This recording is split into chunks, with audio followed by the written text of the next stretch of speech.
I offer my pranams to Swami Advayanandaji and all the other monks and nuns present here, Swamis and Swaminis present here.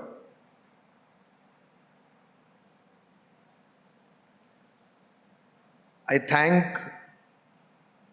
Chinmaya Vishwa Vidyapeeth for arranging this 3-day international conference on the occasion of 75 years. And I also thank Chinmaya Mission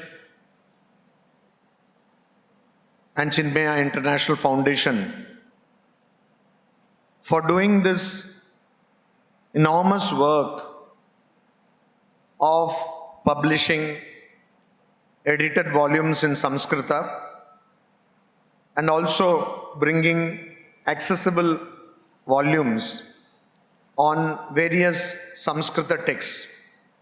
That's a huge work which deserves more appreciation. Yesterday, I felt that this aspect of Chinmaya Mission's work was not talked of much, or rather was not talked of. And that is where I find Pujya Swami Chinmayananda ji, his work to be distinct, because in today's world of cybersphere, we find many people coming and claiming to have understood the scriptures and expounding them, causing more confusion. The singular contribution of Chinmayananda ji was that while he was also speaking on the Bhagavad Gita, the Upanishads, in places where people would go, like the Juhu beach, in a language which people will understand, with his characteristic humor, at the same time, he took extreme caution to not dilute the content. Not only that, to give the context in the view of bhashyas and tikas. I am reminded of Swami Vivekananda's statement. Swami Vivekananda said, "My goal in life is to set up a machinery which will bring these abstruse philosophical ideas of the Upanishads from the forest to every doorstep in a language that even a baby can understand." Then he goes on to say that only people who have attempted this understand how difficult it is. And so, in an age where every other person claims to be an authority on something, we have this huge personality who not only presented the traditional wisdom in a language that was accessible and relatable to, but did it without doing any harm to the original message. And that is what we need more and more. Sometimes Indian philosophy or Bharatiya darshan, I'm not getting into the debate of why darshan cannot be called philosophy, but for the convenience of understanding, Bharatiya darshan or Indian philosophy most of the times has been reduced to arguments and debates and subjects of papers, academic paper, without understanding the basic premise that it is a darshana. It is an anvishiki.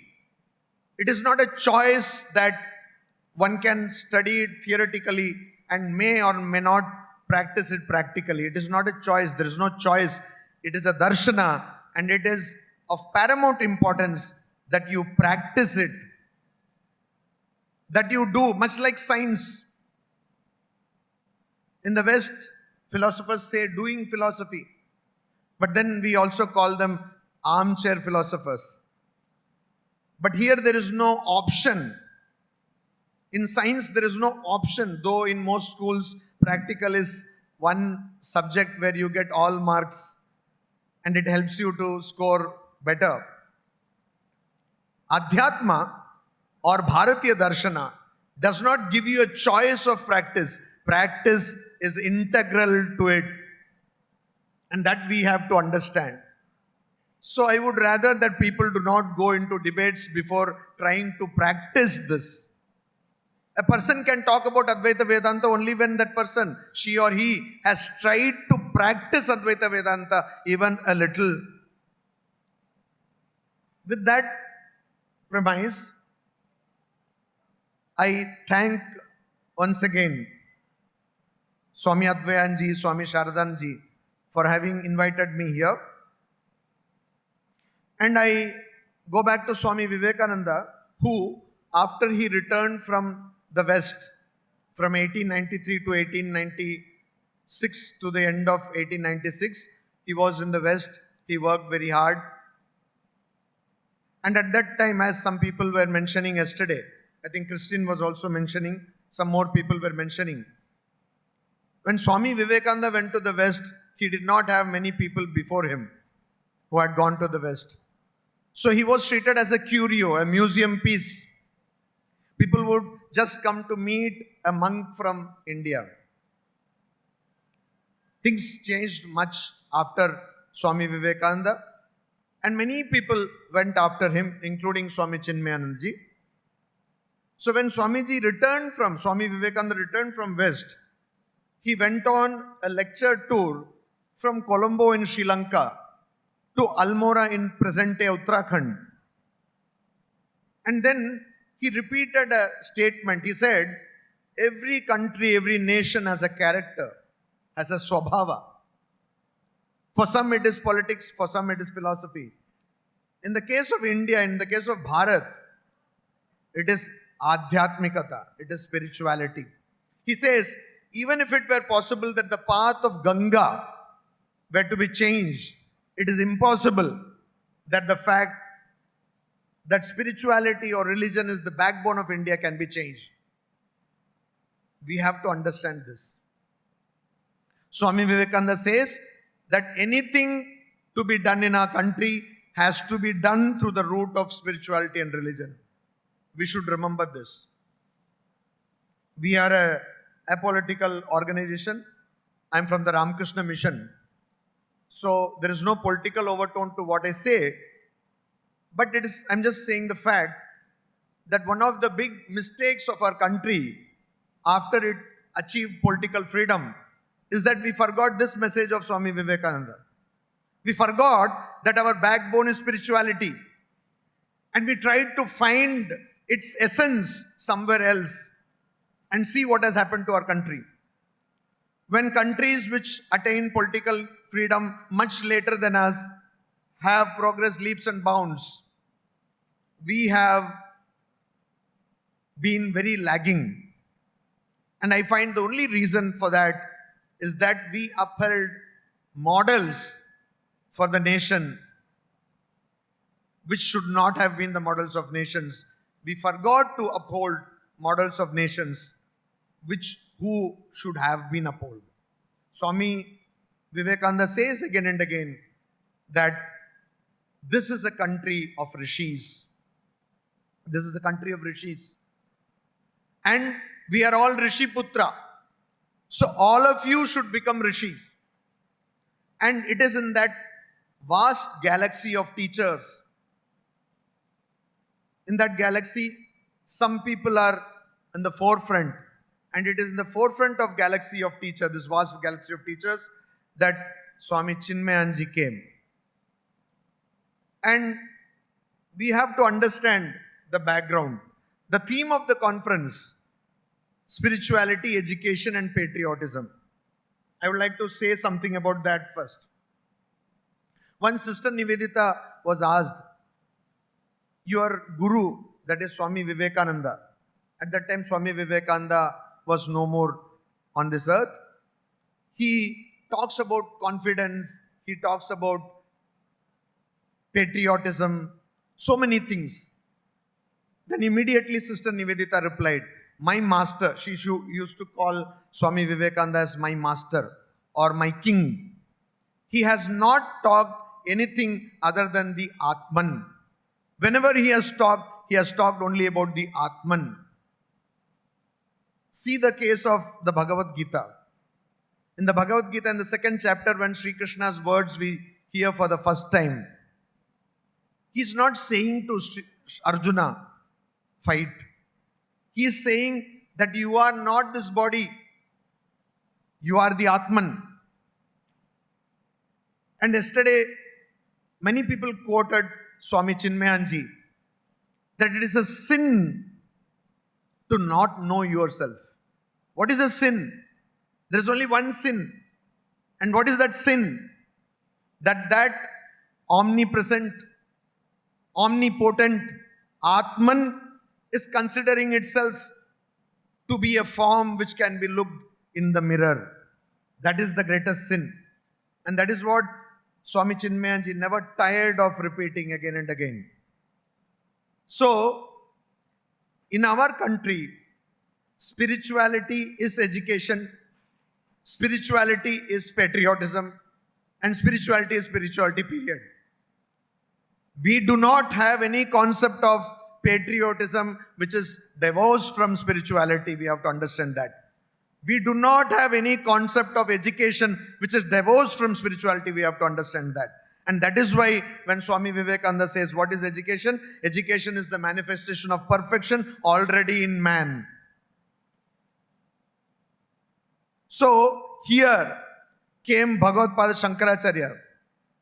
When he wanted to remove some social ills, when he wanted to correct some problems which had crept into our society, he went across the length and breadth of our country and established 4 Pithas in this country. Now tell me, what is patriotism if that is not patriotism?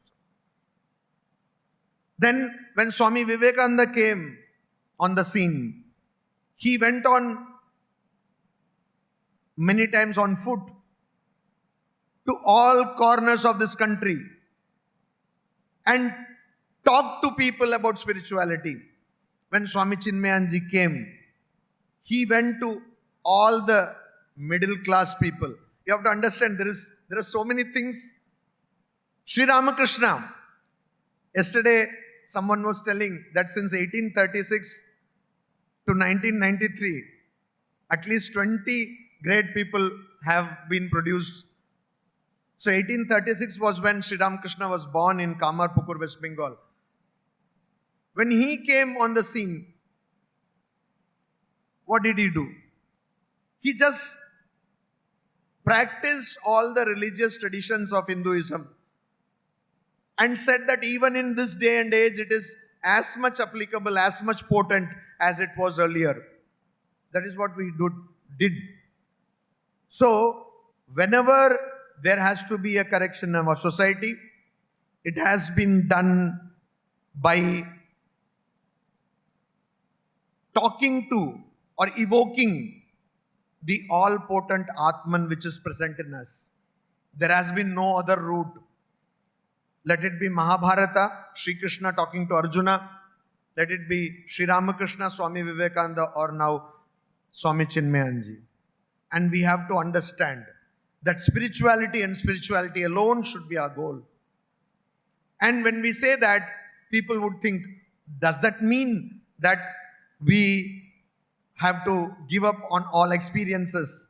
Does that mean that we will have no life? That is a very wrong understanding of spirituality, and that is thanks to our Western education. We in Bharat or India have never seen anything as distinct from the rest of things. Even Kama Shastra is taught by a rishi in our country. We have to remember that. There is no science in our country which does not begin with a prayer to the Almighty. Even so-called Charvaka Shastras are done in a very religious manner. So, we have to understand this, that this is the backbone of our country. And whenever a person comes to our nation, who invokes this backbone, that person becomes Mahatma. And Swami Chinmayananda did it in an extraordinary way. You want education? Some people yesterday were talking about that. Do you want education? I will give you education, which is accessible, which you can do also sitting at your home. I think of the great services which Chinmaya Mission is doing is the Home Vedanta course. Sitting at home, and we are talking about a period when YouTube did not come, when internet had not come. Sitting at home, you can learn Vedanta. Taking Vedanta to everyone, that's a big task. And this is an unbroken lineage. This is the Rishi Parampara. And if you have to be grateful to this Rishi Parampara, particularly to Swami Chinmayananda, what you should do is take this message of Vedanta to others. How do you do that? Swami Vivekananda famously said, be and make. First, mold your life according to Vedantic principles and lead by example. And then teach, clarify, help people understand these concepts, which are living concepts. They are not some dead concepts. They are concepts which are life-changing, character-making. Swami Chinmayananda, Guruji, he echoed the concept of Swami Vivekananda, who said man-making education. When Sri Ramakrishna was asked to go to school, he said, why should I go to school? Because it will give me some education, after which I can say Namo Namo and get some money. So in Bengali we say, Chal kola bandha vidya. Chal means rice, kola means plantain, banana. So when a priest goes to do puja, they will be given this. So they are swapak. That means they themselves cook. So they will be given this. So I don't want this vidya which enables me to get rice and plantain.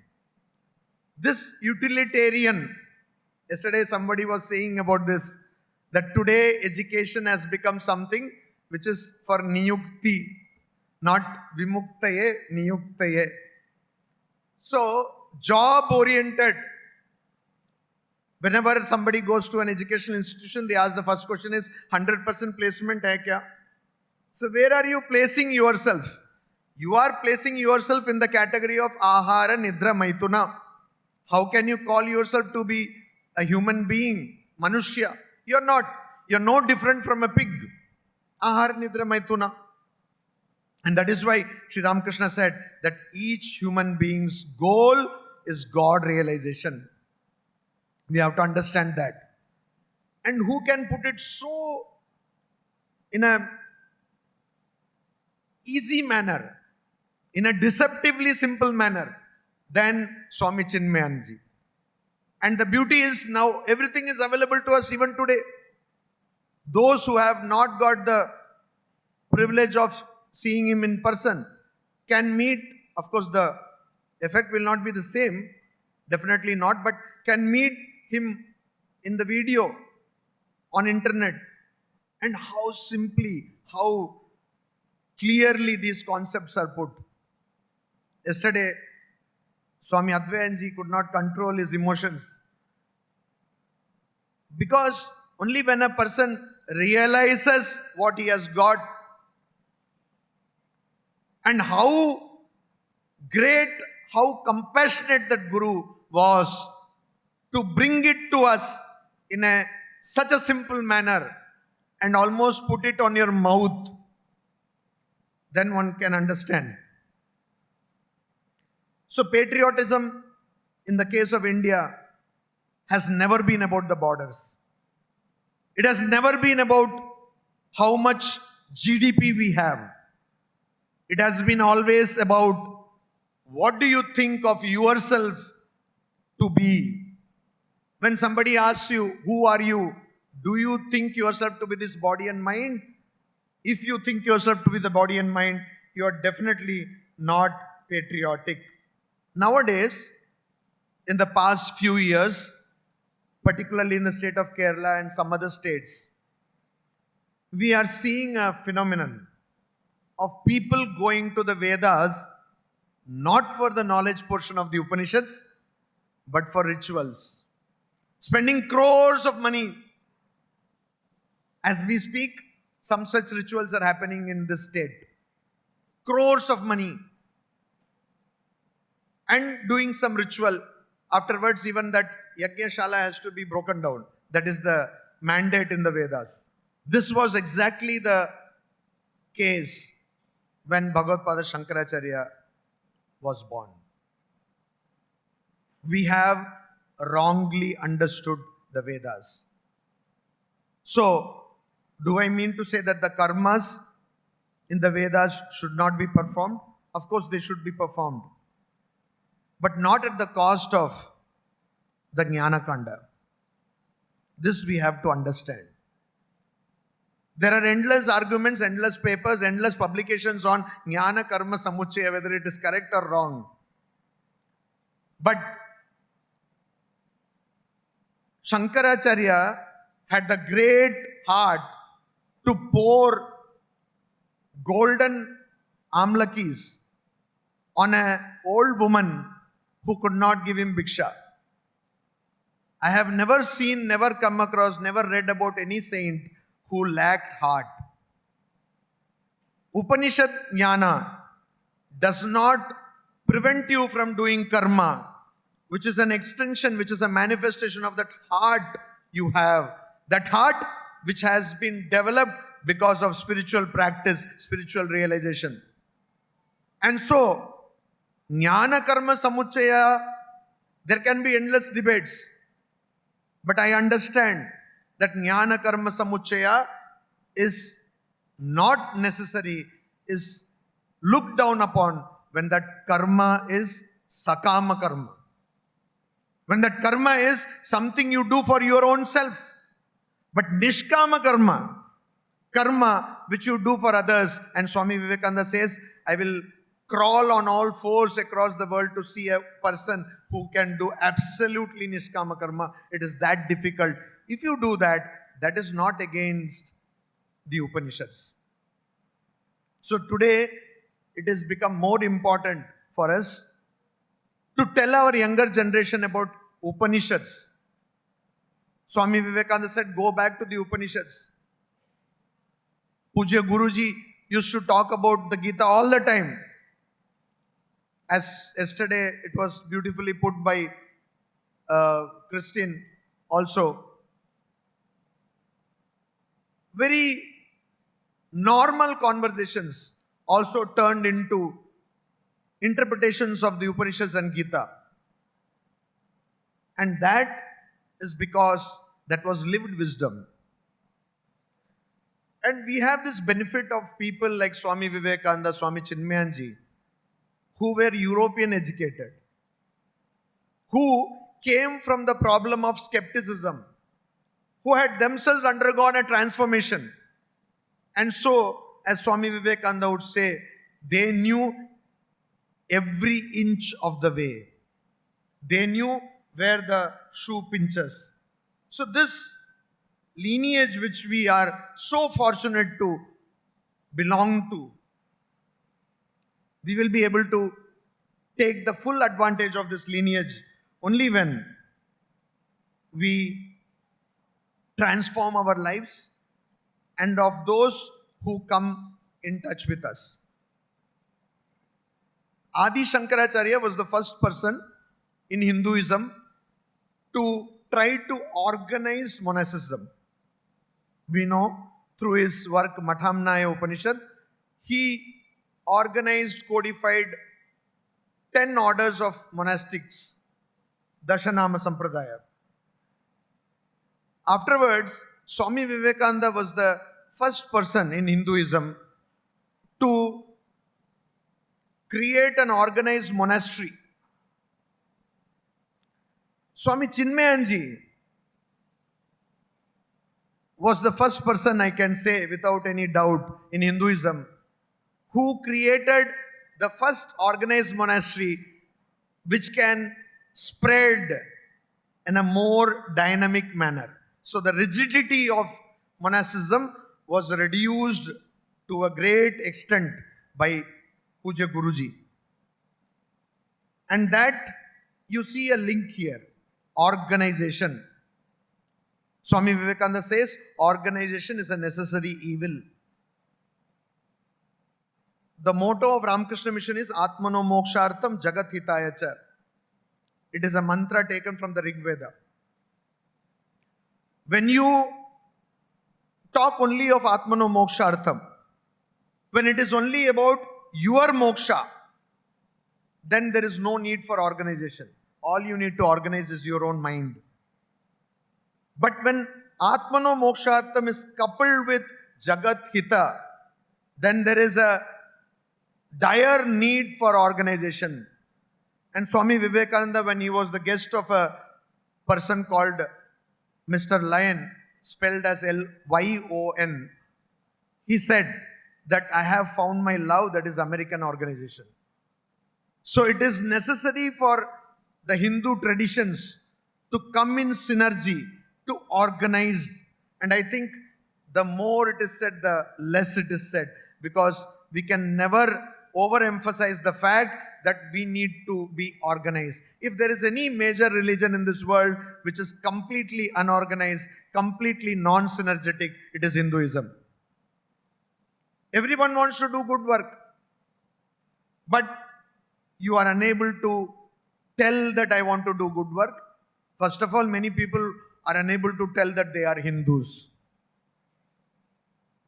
And I live in a country where a monk is seen as a political figure. The Gerua is politicized. And Hinduism is politicized. And that too with organizations which are completely apolitical, like the Ramakrishna Mission. So, we have to understand that the country becomes country only because of spirituality, and that India has a greater role to play in the world order. What is that role? Swami Vivekananda, when he returned from the West, he came to Chennai. And in Chennai, everywhere he was given an address of welcome. In reply to that address of welcome, he gave a beautiful talk. And there, suddenly he says, because we have to understand it is 1897, India was not free. It was British India. Suddenly he says, shall India die? He asked this question, shall India die? Is it possible? Then he says, I quote, then from the world, all spirituality will be extinct. All moral perfection will be extinct. All sweet-souled sympathy for religion will be extinct. All ideality will be extinct. And in its place will reign the duality of lust and luxury as the male and female deities, with money as its priest, fraud, force, and competition its ceremonies, and the human soul its sacrifice. Such a thing can never be.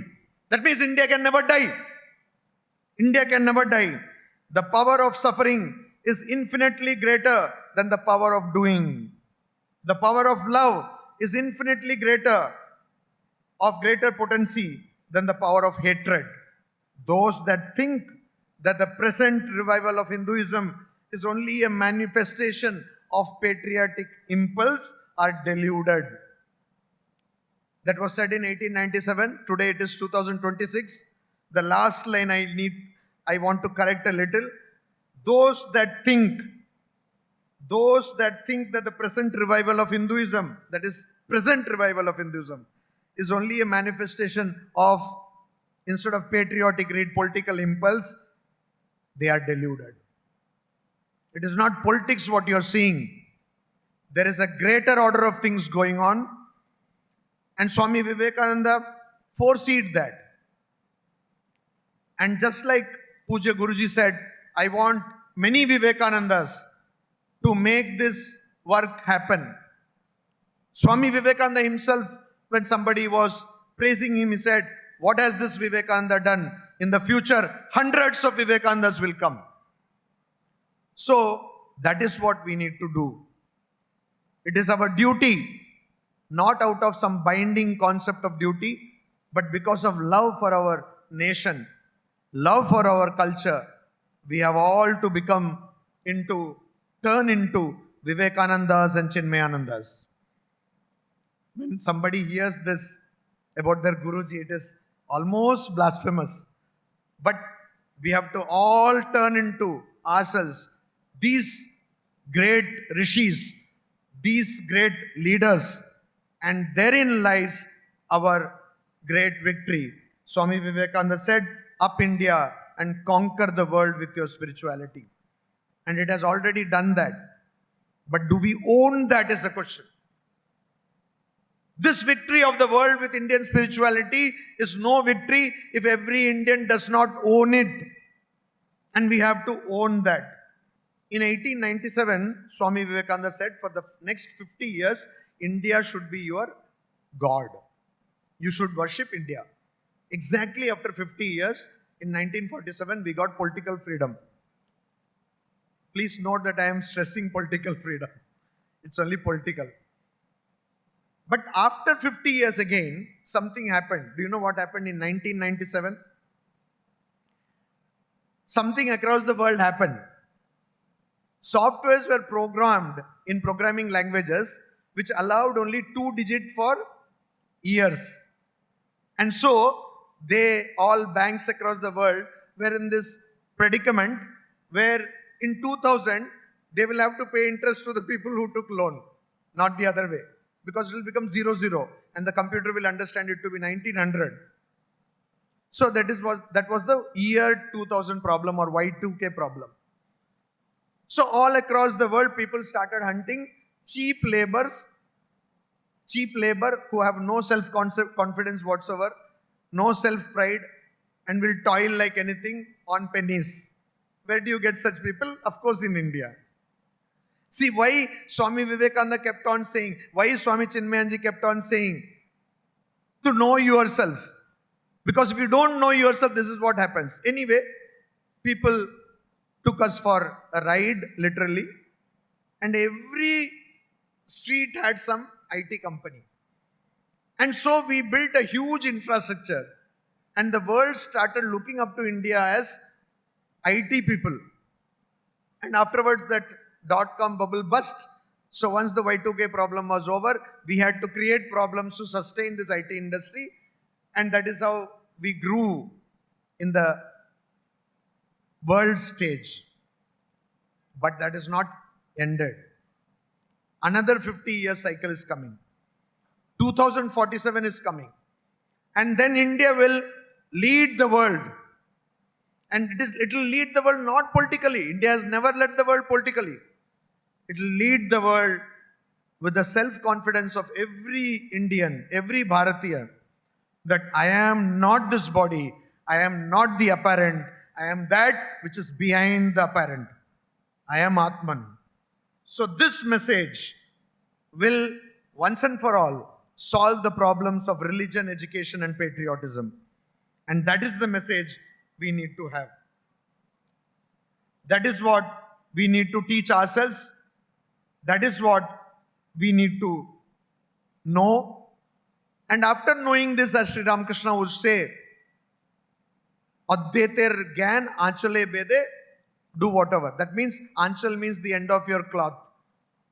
Tie the knowledge of Advaita at the end of your cloth and do whatever. That has been our tradition. Advaita or spirituality is not something you have to take classes in India.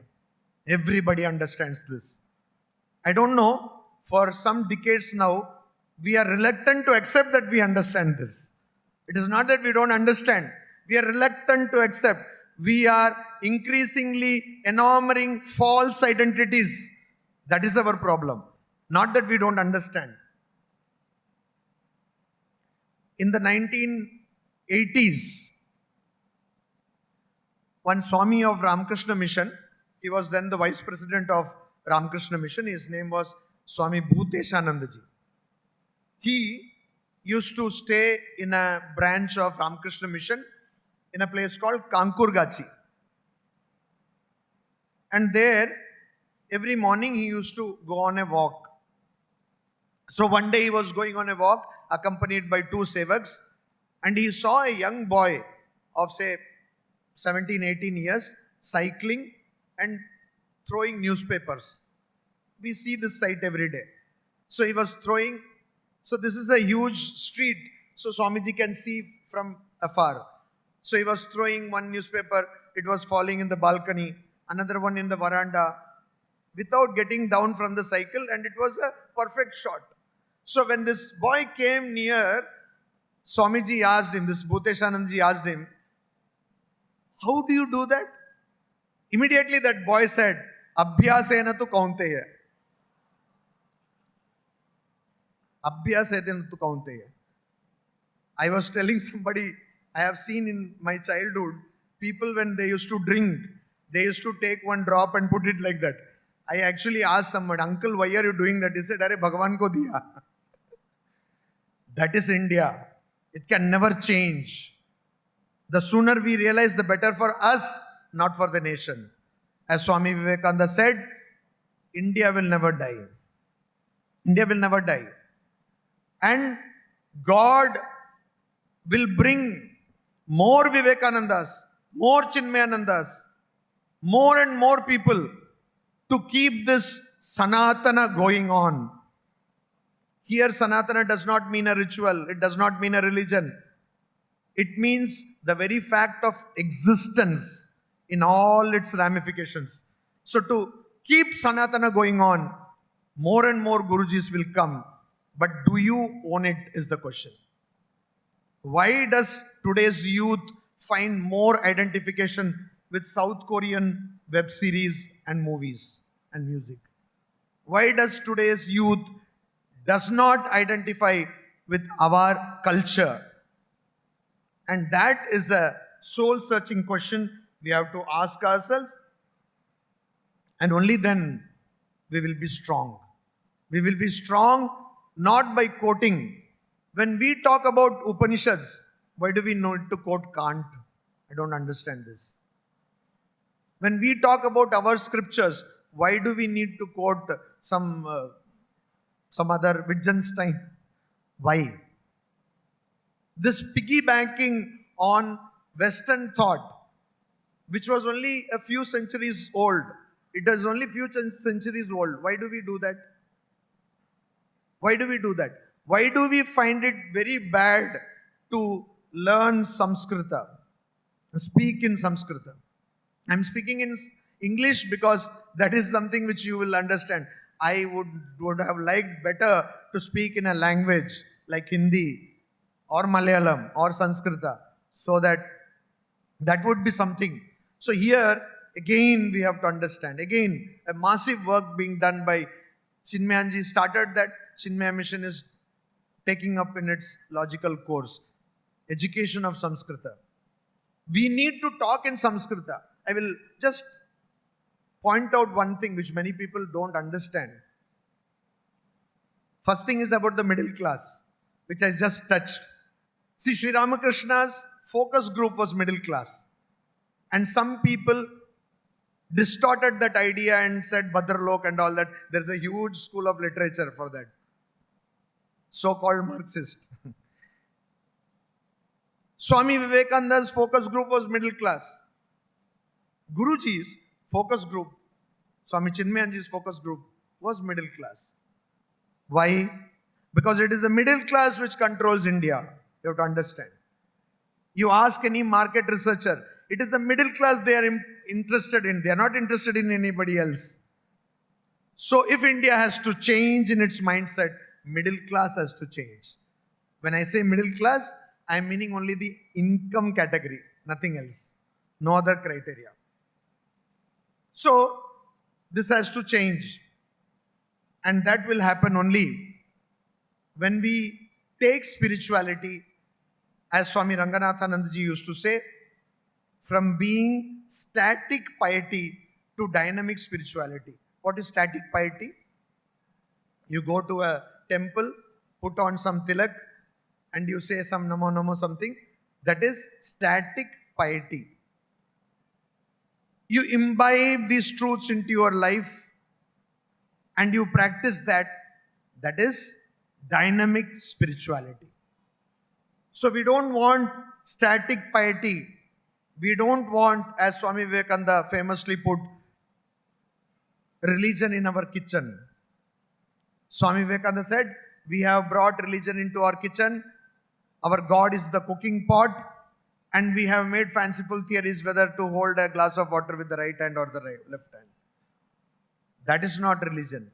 And that is why when yesterday Christine was talking about how Swami Chinmayananda never let one feel that these ideas are coming from a different cultural context.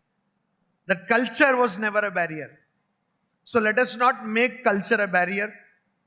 Let us understand that our backbone is spirituality, and that is the way we can pay our gratitude to the great Master Swami Chinmayananda by not only just studying Vedanta, but practicing it in our daily lives and becoming exemplars of that great tradition and continue the lineage of being rishis.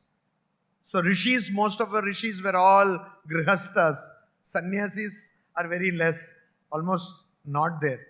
So in Vedas, most rishis are grihasthas. Almost all of them are grihasthas. The Gita was told by a grihastha to another grihastha. So it is the householder who has this responsibility to take up this message. How can we do it? In your home, are your kids or grandkids talking about Bhagavad Gita?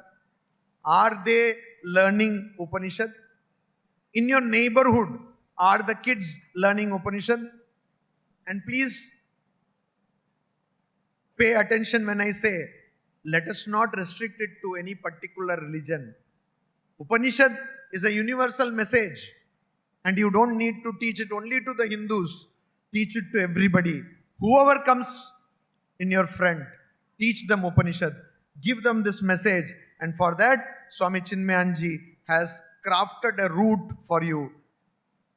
What would have happened if Chinmayananda would not have arrived? People who teach Upanishads might have doubted, oh, can we use humor? Can we tell it in this context? Can we make fun like that? What would people think? But now you have a ISI mark by Swami Chinmayananda that these things can be done. It can be done. It is not the shape in which this wisdom comes, but the wisdom itself which is important.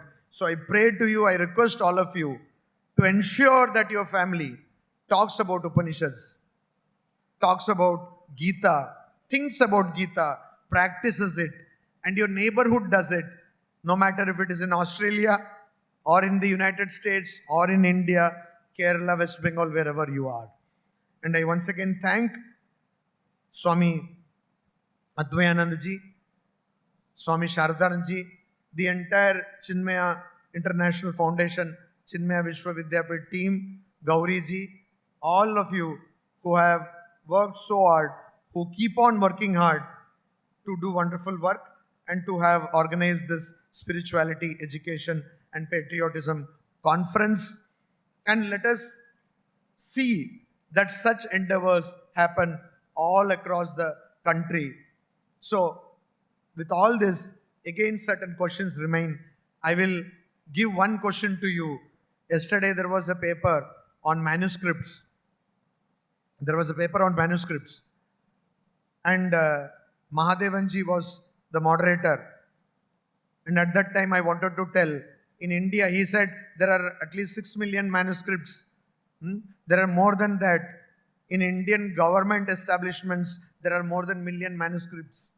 People like me who can do something about that manuscript, we go to those organizations and ask them to give a photocopy of the manuscripts. We don't get. Can we change this India? This is the question I put to you, and thank you very much.